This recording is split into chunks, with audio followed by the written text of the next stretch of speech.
So looking back at the journey from the Curtis Cup to the Solheim Cup, I mean, just being part of that for Team USA, that was a huge deal. It was so much fun. I don't know that another week would ever top it. Angela Stanford is captain for the next edition, right? Good appointment. And how much of the priority is Solheim for you? To play under Angela would be such a huge honor. I've always looked up to her, and she's just the best person to be around. She's always in a good mood. You and Nelly Korda are the only Americans in the top five. How have you both pushed each other, do you think? And do you enjoy? But we're very consistent, and we putted a lot better, in my opinion.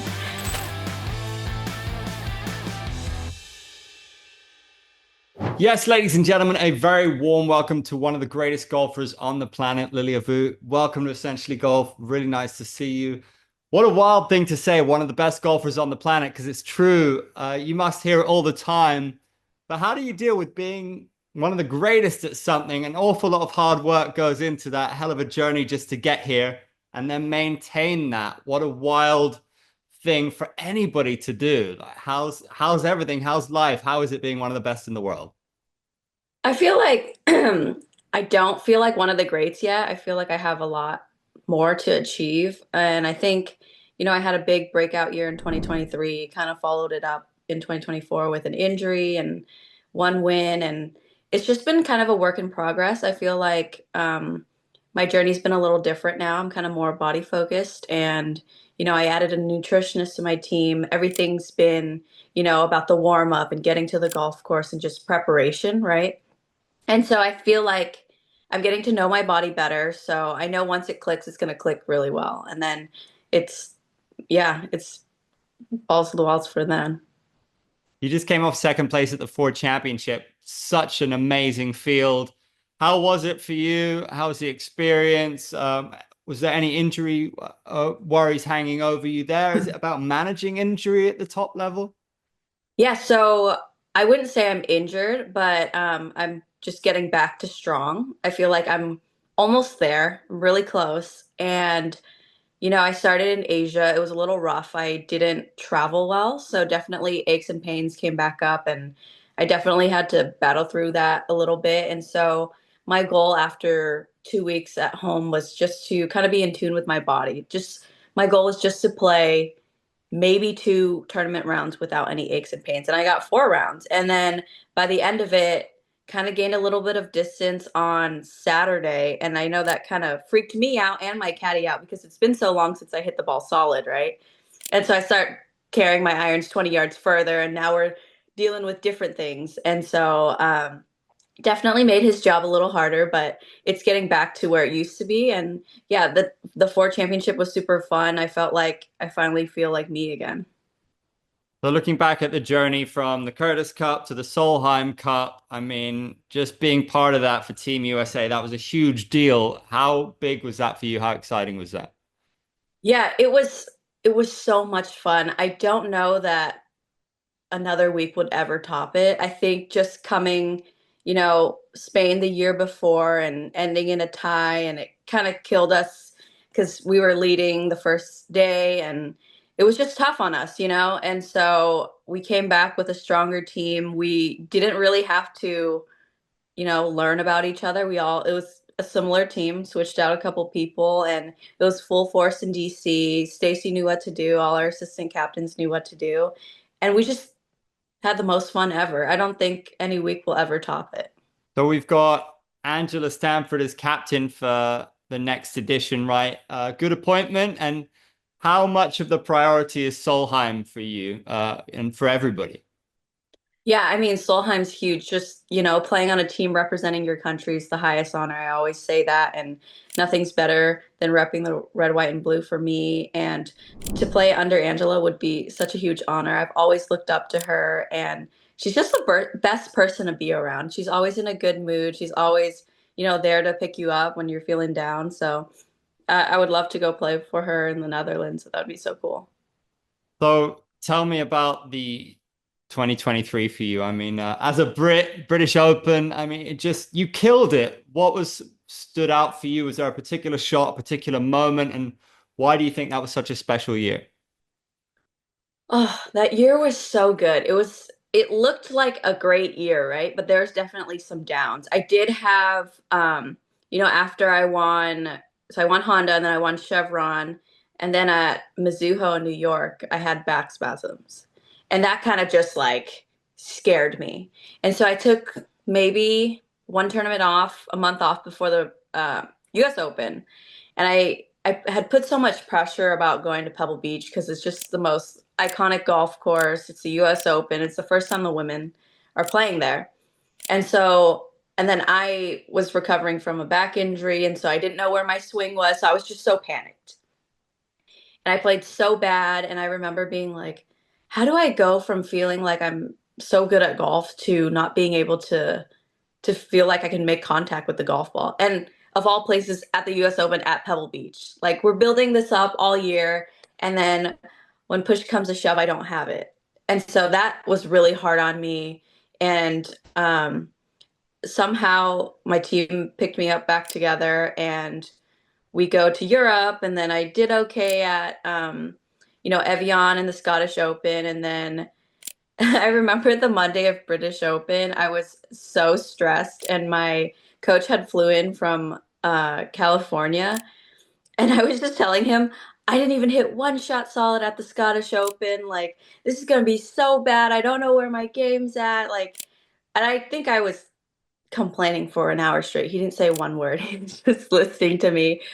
And then all he asked me to do was just keep an open mind. Like anything can happen, and I was definitely stressed coming into it. And, my caddy sat me down on the Wednesday and he said, all we need to do is just do what we usually do on the first 2 days. Just start off good. And then the cream always rises to the top at the end. And he said, it's going to be a hard week. Everyone's going to make mistakes. Just do what you need to do and everything will solve itself. And so I think I really focused on that mindset and kind of just kept in my lane and focused. And then somehow, I remember the Saturday, I think Charlie was behind me and I heard all these roars from her playing. And I was like, oh my gosh, she has such a big crowd. And I'm not used to having anyone follow me, to be honest. Like, it's just like my mom. And so I remember saying to Cole, my caddy, I was like, oh, I hope we get paired up with her tomorrow. I want to play in front of a big crowd. Like, it's going to be so fun. And then, yeah, I got my dream final group and it was so much fun. I mean, like you could come into that day thinking like, oh, everyone's going to root against you. She's a hometown, home crowd favorite. But the fans were so respectful. I think basically every single tee box I came up to, everybody was like, good playing, Lilia, great job. Like, you should be proud. And I like believed it at that point. So I think I was just happy to play with Charlie. She's so cool to play with. So fun to watch. And the crowds were great. I love the golf course and everything just worked out that day. Beautiful. And you tell Yeah. it beautifully. So for Thank you. anybody, whether you're terrible at golf, you're an amateur, you're a pro, you're the best in the world, you're gonna have days where it falls apart. So what would be your biggest advice or what helps you the most when you've had two or three terrible shots to just get back to where you need to be? Yeah, I mean, I would think about it in two different ways. I think the first way would be back in 2019, my rookie year, I played so much golf, and it was so bad. I almost quit golf. And so I think of where I am, and I'm so far ahead of that I should be grateful for where I am, and that, like people would kill to be in your position. So why don't you just be grateful and do the best with what you can? And then I'll switch back to, okay, here's my shot in front of me.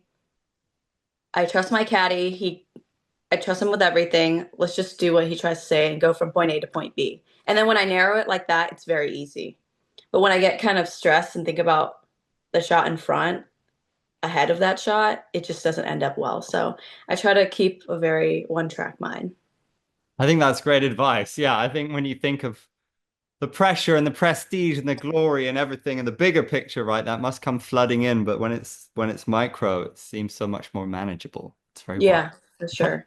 So you nearly left the sport to do a law degree, right? What would life have been like if you'd have gone down that path? Do you think about that sometimes? I do think about it, but at the same time, I wouldn't want to be doing anything else. I think I love, traveling. I love building a team around me. I love the people I work with. I think it's just so fun to compete on the LPGA tour. And, you know, that was something that did cross my mind, but I'm so glad that my mom kind of pushed me forward. And it came at a time, I mean, it was during the pandemic. So I had like 2 years to kind of, okay, I'm going to figure this out. Let's see if I can come out of this slump. If not, it's not the end of the world. I can find something else to do. And so, you know, 2 years, that was a lot of time. I read a lot of books, not just golf books, just like personal development, self-help books, and just found a mentor. And we just tried to become the best version of myself. It had nothing to do with golf. And then it translated and went on to golf too. I felt like it just came out of nowhere. And a lot of people ask how it happened. And I think just as I'm like making little goals every single day, it'll like eventually achieve the bigger goals. And I think that's why I kept to my process and I still do it till this day. I think you must be in the 0.001%. I mean, what you guys do is just almost unfathomable. But what is it about you, do you think, that allows you to achieve all what you do in the game, to play at this high level, play under pressure, be consistent? What is it about you that's like your biggest strength to be able to deliver that, do you think? I think I'm the best version of myself when I'm in contention. I feel like the noise goes away. I'm there with my caddy. He knows what to tell me to do. I know where to go. I see the shot. I feel it. There's like no noise from the outside world in that moment. And I think that's my favorite part. That's when we're there. This is all I need to do. I only see the flag and that's where I'm going. And I think, a lot of people, that's called the zone, right? It's like a hard place to get to. I still don't understand how you get there, but when you get there, you're there. And so when you're able to get there, you appreciate it. You try to put in the work. You know that all your hard work's going to pay off soon. And then you just try your best. Because, at the end of the day, you can think about a tournament pretty black and white. There's 144 players. The person that makes the least mistakes and makes the most birdies ends up winning. It's not that deep. So there's always room for improvement if you don't win. You and Nelly Korda are the only Americans in the top five. You meet all the time. Your standard is so elite. How have you both pushed each other, do you think? And do you enjoy pushing each other in a way and going to greater heights? Yeah, absolutely. I mean, her year last year was just incredible, right? No one's had a year like her. 7 wins. She's just dominating and she hits the ball far, she puts it well, and she's just able to, be the leader of the pack. And I mean, she's so fun to play with. We get paired up together a lot. And I think last year at the St. Andrews British Open, it was like me, Nelly, and Charlie. And it's so fun to play with them because for some reason, when you play with players that are playing good, you end up playing well as well. So it's definitely really fun. And, I feel like she's always striving to get better, and so am I. So our only hope is to grow the game and push the game forward. The pay disparity, is that going in the right way in the LPGA? It seems to be going in the right direction, but you can probably tell me, how do you feel it's going? I feel like among the majors, it's gone really well. I think with our regular season tournaments, it could be a little better, but you know, if we're comparing it to the guys, it's just so big. But I do understand that it's kind of a viewership thing, and we don't get a lot as many spectators. The majors are amazing. It's so fun to play in front of a major crowd, but I think to local events, I wish more people could come out. I know even from the pandemic, so many people have started playing golf. So would love to see more kids and women and even young junior male golfers to come out and watch us. I think we're pretty fun. I know we don't hit it as far, but we're very consistent and we putt it a lot better in my opinion. But I think it's super fun. I think it's gotten better for sure. I think I would just like a bigger crowd, but I understand that it's a viewership thing and TV time as well. We don't get the main airtime and I know my friends and family say it takes sometimes a couple clicks to find where we are on live TV and I think I just hope that someone can figure it out for us because I think they're really missing out on talent. We've got a new LPGA commissioner coming in, right? What would you like to see for the future? Any changes that you would like to see?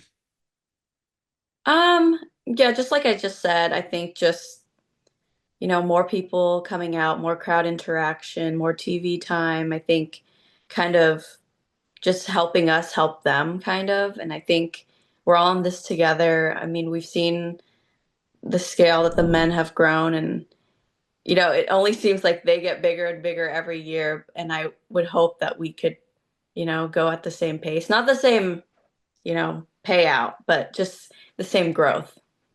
That sounds fair. Slow play is something that everybody seems to talk about. The players all seem to be on a similar page. There are penalties for slow play. Is that going in the right direction as well, do you think? I don't think there seems to be one size fits all in terms of the perfect answer to solve it. What do you think?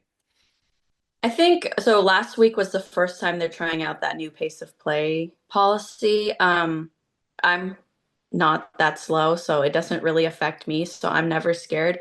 But I will say, I was the final group the last 2 days, and we did wait a lot. I know on the final day, I think on 17, I waited for maybe 15 minutes in the fairway, hitting my second shot, and on 18T. I understand there were rulings, but on 18T, I think it was another 15 minutes before I got to hit another shot. And, you know, I don't have the best back, so that definitely did kind of ice me out a little bit. And then I kind of got tight on 18 and yeah, and then I went into a playoff and I just kind of felt like, they did say that the first group out had a pace. It's two sums on the last day, 3 hours and 33 minutes. And I think we ended up like 4 hours and 15 minutes as a final group, which you put me and Charlie together. We're one of the fastest two players. And I'm just thinking to myself, wow, we could have been done hours ago. But yeah, I mean, I can only hope that this can encourage players to play faster because no one wants to be out there forever. Just get your number and hit your shot, For kind sure. of. I mean, we've seen the TGL, right, with their shot clock. Do you like the TGL? I think it's trying to open up to new fans, right? Would you like to see something like that for women? Yeah, I mean, I've watched it some. I think it would be really cool not to get a women's version of it, but to get a women's team on it. Yeah.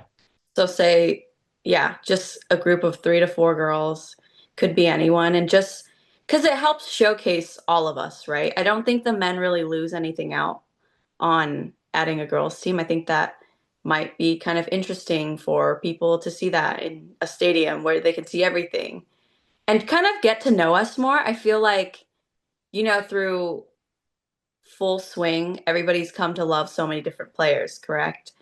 And we don't have that. So people don't know what we're like. People don't know what Rose is like, Charlie, Nelly, me. So, and we're also different. And it'd be good to kind of get that connection with the audience and the viewership. 100%. How do you feel about content and sharing elements of your life on social media and connecting with the fans? Do you have a positive experience with it? Is it something the players need to do more so the fans can get to know them? Yeah, I wouldn't say I'm the best on social media because when I do things, I forget to post and I feel like it's after the fact and doesn't feel authentic anymore. But, I try my best. I always try to interact with fans in person. I think that's the best because, they're there to watch you and it means a lot to me. Just having, a little girl being like, oh, I've watched you like the whole year and I watched you all today. It's cute, and I've definitely had people that I looked up to before. So to kind of, I wouldn't say I'm their idol, but to meet someone that you kind of look up to kind of makes you want to act better and be a better role model too. So that really helps. And that's a part of my day that I really enjoy. What was the Olympics like for you? Was that different experience? Yeah, I think, again, I put a lot of pressure on myself at the Olympics. It was such a fun experience. And then you build it up. You're like, oh, these are the best people in the world, the best of their sport coming to compete. You're playing for America. I think I really put a lot of pressure on myself to perform, and that's why I played so horribly. But it was so much fun. It was definitely different. I think Olympic fans are different from golf fans. They're definitely a little different.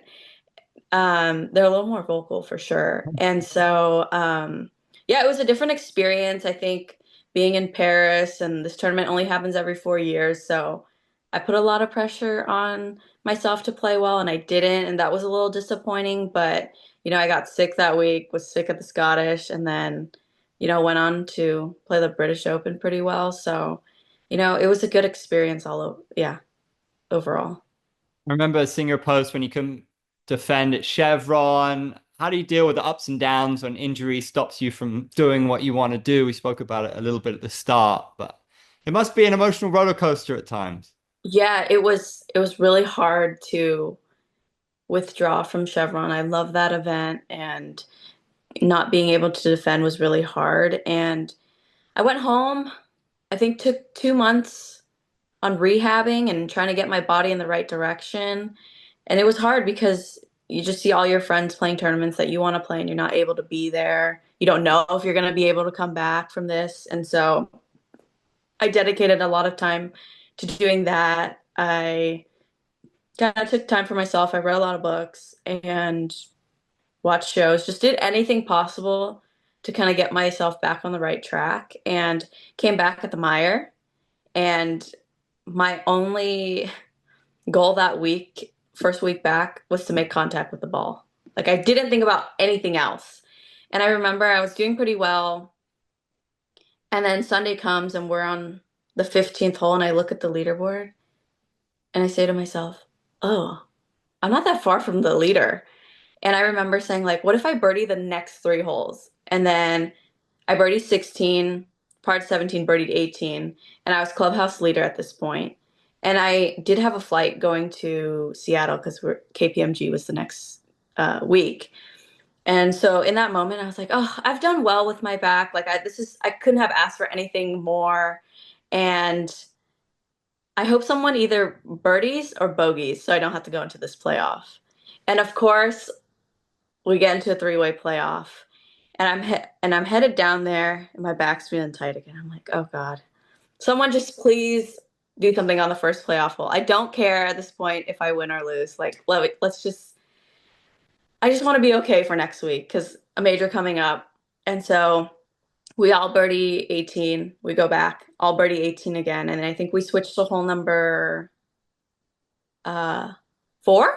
4 is a par 5, and I remember I hit my drive really well. I think the other two just missed the fairway.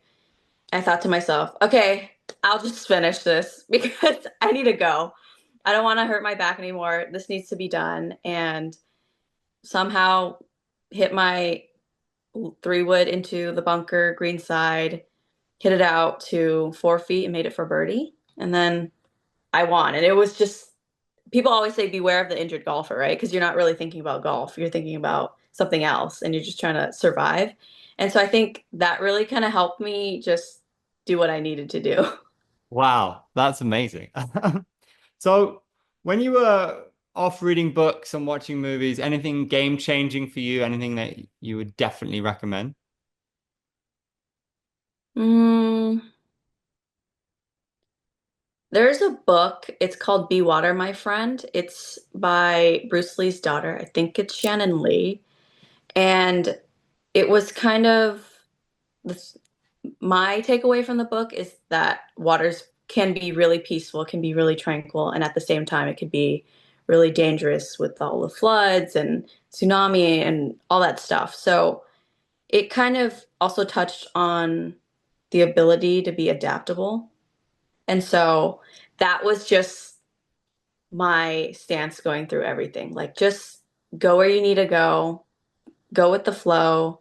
As long as you do everything in your power to get 1% better every day, you're headed in the right direction. And if not, it's okay. That's not your path.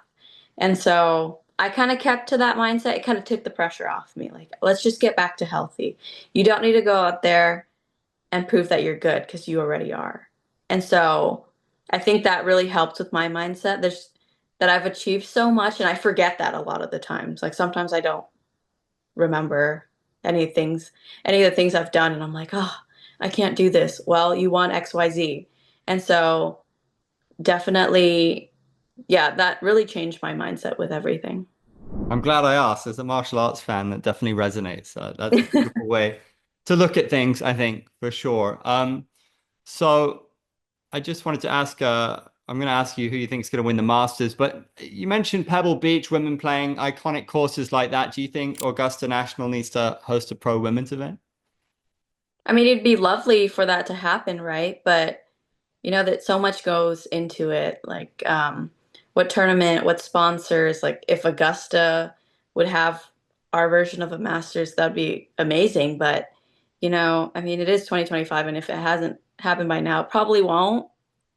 With the ANWA and stuff. But that's a really great tournament to showcase the junior golfers too. I missed that. I was just 2 months. I turned pro 2 months before they had that tournament, but it's okay. I'll find my way there a different way. Um, Biggest goals for 2025 for you? Biggest goal, just to be strong. Yeah, and adaptable. That's a big word for Yeah. me. And yeah, it's good advice as well. Okay, we'll wrap up with a quick fire. So, dream golf foursome, who's in it? Oh gosh. Tiger Woods, Freddie Couples, my dad and me. Beautiful. Nailed it. Who is your current favorite golfer to watch and why? Rory McIlroy. Do I even need to explain? No, I He's think just so good. self-explanatory. Who's going to win the Masters? I want to say Rory, but I'm gonna say Colin Morikawa. And best piece of advice you've ever received? Mm, this is actually a golf one. The next golf shot might be the best shot you ever hit. That's beautiful. I love that. Yeah. That's applicable to a lot of things as well. Hmm. I think they always say Yeah. golf can be a metaphor for life as well. Um, Yes. what's one tournament you'd love to win that you haven't won yet? US Open. If you could swap swings with any golfer for a day, who would it be? Rory McIlroy, 100%. Yeah, that's a good one. Favorite golf course in the world? I would say Pebble Beach, but I have PTSD, so I will say Walton Heath. Do you have a pre-tournament hype song, or if you don't, what would be a good one? Mine's kind of boring. It's Long Live by Taylor Swift. That was the song that was stuck in my head when I won the British. Okay, so yeah, it's got a nice association for you. Yeah. Favorite non-golf sport to watch? American football, 100%. Who's your team? The Rams, but I am a Chiefs fan too. That's gonna get me a lot of hate. Yeah, I feel like you can't do that, but okay. Yeah, you can do you can do what you want. Who's your favorite golfer growing up and why? Oh, I was a huge Paula Creamer fan. The pink bag, pink everything. I have a pink bag now, and she was also our assistant captain at Solheim, so love her. Legend. And who's the funniest player on the LPGA tour? Ooh, funniest player. I'm gonna say my good friend Sarah Schmelzel. We played Solheim together. Finally, describe this year in one word. Mm, big. It's gonna be a big year. I'm with you. I'm an optimist. I'm feeling big things for this year as well. One Yeah. absolute pleasure to speak to you, to get to know you a bit better. Wishing you all the best for the rest of years. It's been so fun. I appreciate it. Yeah, thank you for having me. Yeah, you're awesome. Cheers, Lilia. Nice one. Yeah, thank you.